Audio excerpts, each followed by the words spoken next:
few hundred years ago, the lions and tigers were kings of the jungle, and then they wound up in zoos. I predict the same will happen to us. Internet pioneer Josh Harris told me this from deep inside a bunker in Manhattan at the turn of the millennium. He meant that we would herd ourselves into our own virtual boxes, our phones and computers, and only realize once we've been enslaved. And he was right. Most of us in this room can't go but an hour without checking for messages and updates. Our every move is recorded and tracked. We're never offline. We're overwhelmed by our email, but concerned if the load lightens. Our self-worth rises and falls with the numbers of likes and comments we receive. In fact, research has shown that our brains release a hit of dopamine every time we post something personal about ourselves and receive attention from our social networks in return. Josh Harris made millions in the 90s forecasting internet trends, and he even started the first internet television network long before there was broadband. He was determined to spend his money to create a live-in social experiment that would give us all a vision of our future online. He predicted that we would trade our privacy and eventually our freedom for the recognition and connection we so dearly crave. His miniature society had 150 living pods, an 80-foot-long dining room table, and a gun range. There were over 110 surveillance cameras in the space. And everybody had their own screen to watch each other. He told them, everything's free except your image. That we own. Yet hundreds lined up for a spot, answering 500 questions about the most personal aspects of their lives, donning uniforms, subjecting themselves to interrogations. They lived in public for weeks until the SWAT team shut it down, perceiving it to be a millennial cult on New Year's Day 2000. But Josh had proved his point. With the internet, we'll each want our 15 minutes of fame every day. And he withstood ridicule for this vision, especially when he showed up in the bunker dressed as his alter ego, Lovey the Clown, who symbolized his consumption of electronic calories from overdosing on TV and media all of his life.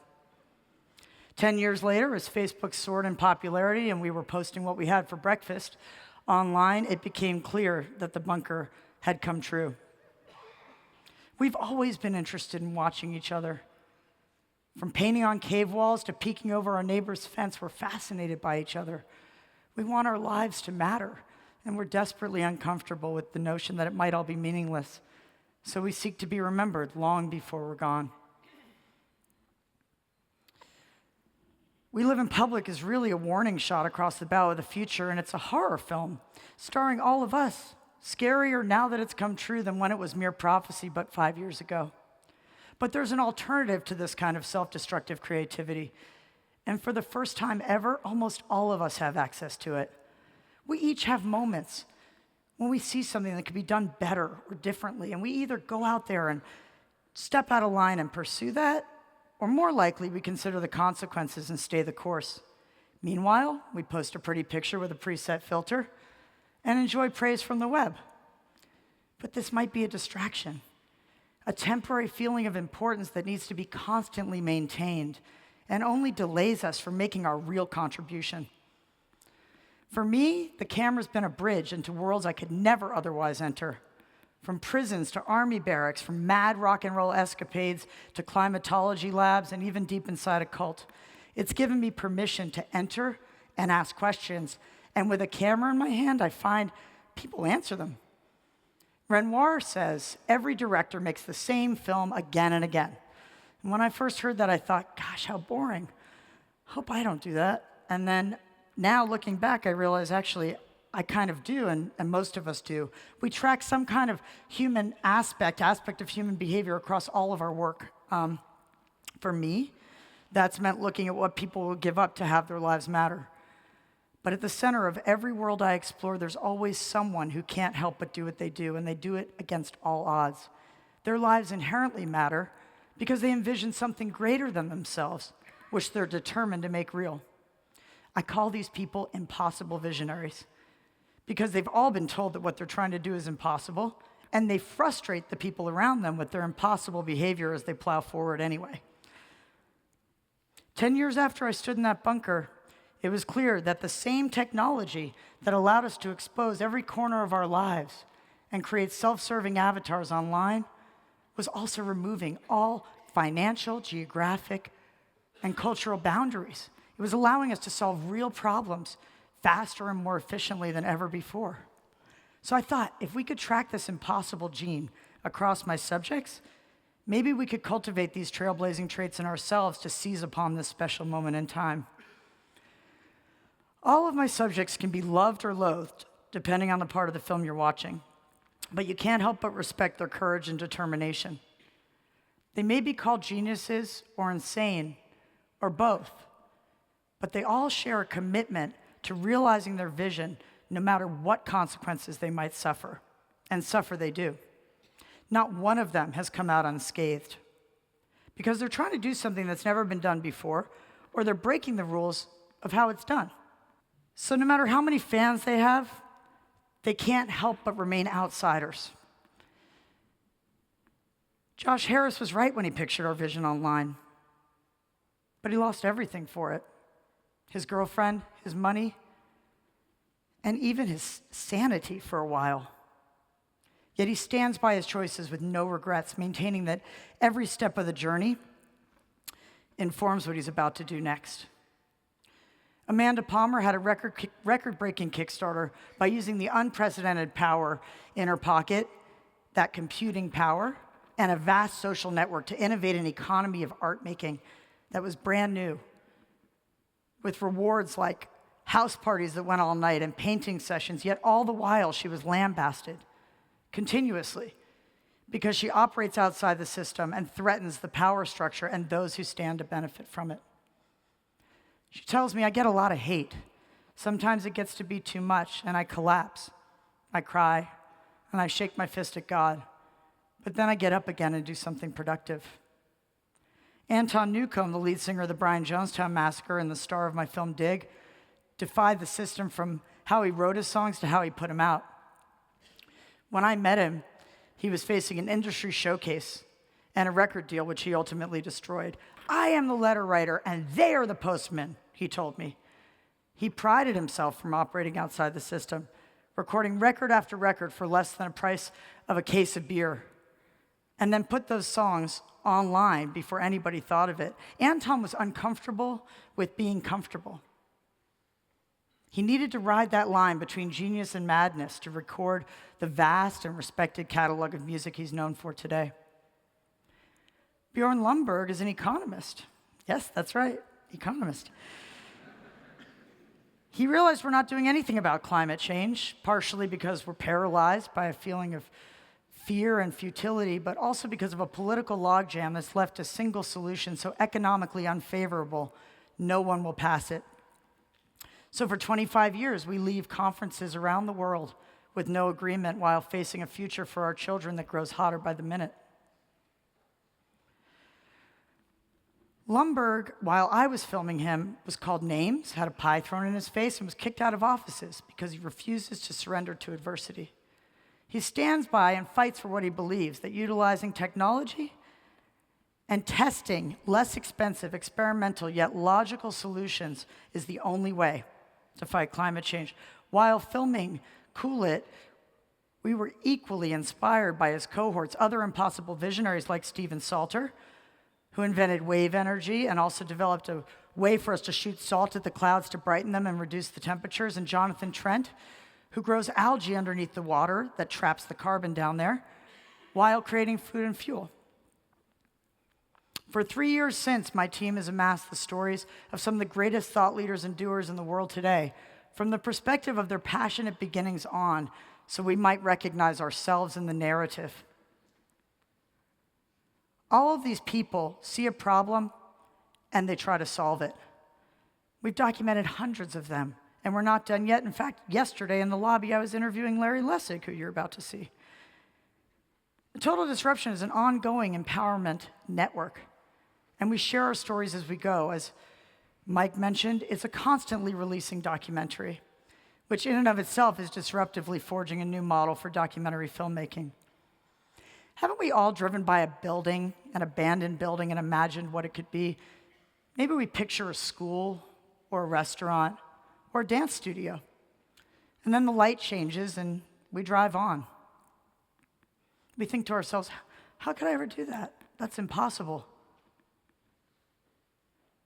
What is it that stops us from stepping out of line to go after these fleeting thoughts that we never pursue? We were all impossible as kindergartners, drawing on the walls or outside the lines, until ultimately we understood, whether taught or ridiculed, that we needed to draw inside those lines. And when we did, we were rewarded for it. How can we entertain these impossible thoughts and give them a seat at the table? It's the people that step out of line and risk doubt and ridicule who bring the most interesting things into our lives.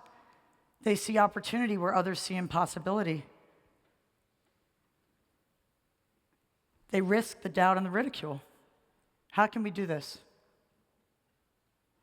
They trump the fear that scares and seizes so many of us when facing change. And they do as Amanda Palmer advises. They embrace the flux. I can stand here today and urge you to go and pursue that idea or that vision because of this sweeping change, we have an unprecedented opportunity with the greatest access to collaborators and information across space and time. The lowest cost ever to starting our own business, selling our own art, or helping people who may need our support. Graphic artist Shepard Ferry told me, selling my art directly to my fans means that there's more to go towards the cause itself. He's built a thriving business online, which allows him the freedom to support other artists and charities. And his work shows in prestigious galleries and museums around the world, but that doesn't stop him from hitting the streets to make public art, which has landed him arrested 16 times to date. With a total disruption, we document chief executive artists like Shepard Ferry and also the invisible superheroes that are inventing our future. People like Bram Cohen, the founder of BitTorrent. Tony Hsieh, the CEO of Zappos, who's taking $350 million of his personal funds and his deep knowledge of the importance of company culture to revitalize downtown Las Vegas. Or Dean Kamen, who invented the portable dialysis machine and a water purifying system that requires no electricity, which is saving thousands of lives in Africa. These people have the courage to take the first step and the tenacity to follow through, even after failure, and they all fail. And fail, and fail until they succeed. We document them in the hopes that we may be inspired to grow smarter, faster together, and nurture each other into living more fulfilling, more independent lives. I was recently interviewing a San Quentin inmate, that's a prison in California, for a total disruption. He's part of a tech incubator called The Last Mile. He's learning how to start his own business, but he's never touched a computer because he's in prison. I asked him what he thinks the internet might look like. He said it's a place your dream can live, and you have the power and access to connect with anyone, anywhere in the world, to make something of what's going on inside your mind. So think through those dreams you've put away for another day, and get with a friend or go online. Someone somewhere probably has the same impossible idea you do. And now you can connect with them across all geographic boundaries. And you can test your idea almost immediately instead of using that same feedback loop to bask in your 15 minutes of fame. My latest documentary that I'm making now is about Russell Brand, who realized that fame and this money, sex, and drugs that came along with it didn't make for a fulfilling life. His new mission is to wake us up to realize we've been led to pursue these things so that we can be controlled and exploited by the powers that have, well, the interests that have the power. I heard him call himself crazy the other day, and it sounded like he was saying it in a positive way, so I asked him to define insanity for me. He said it's listening to the voice inside your head over the voices outside of it. He advises, if you want to get anywhere in your life, you got to learn to disobey the people that are telling you what to do right now. The impossible part of an impossible visionary means that they can be frustrating and difficult. They will be. But it also means they're tackling something that seems impossible to pull off, and they might just need to have a little bit of impossible in them in order to hang in there, despite the financial and emotional struggle, despite the prevailing wisdom and logic and reason and the hemming and hawing of everyone around them. All of these visionaries seem driven by a confidence and a tenacity that's fed by an endless flow of serendipity, like they're in touch with or in sync with something that's greater than themselves. I've learned that serendipity breeds serendipity. That blessed good fortune or that aha moment, it can be obtained and it can be grown. But in order to experience increased serendipity, we need to recognize it. All of these disruptors, these crazy people, they make plans. But then when they realize that something they're doing in the now is more important or that they need to change direction, they're willing to break those plans. If we listen to our inner voice, it will grow stronger. Our lives will blossom, and as our ideas take physical shape, the world around us will blossom too. It's predicted that 40% of our jobs will be obsolete in the next 20 years, or we will be replaced by robots, or the jobs will change so significantly they'll require an entirely new set of skills. This is really scary, but it's also really exciting because most of us weren't working on our dreams all day anyhow. Will technology destroy us or save us? It can go either way, towards the dark vision of we live in public, or towards the passion-driven democratization and actualization of a total disruption. Will we be trapped by our virtual boxes or freed by them? It's a little bit of both right now, but what is for sure is that the power we have in our pocket is greater than all the world's computers just 5 years ago. So this is our chance, this is our opportunity to step out of line and be impossible together, to make something truly massive and meaningful with our lives. Let's not pass it up. One disruptive entrepreneur on the ATD platform said it best. If someone says your idea is crazy, it's probably worth doing. Thank you very much.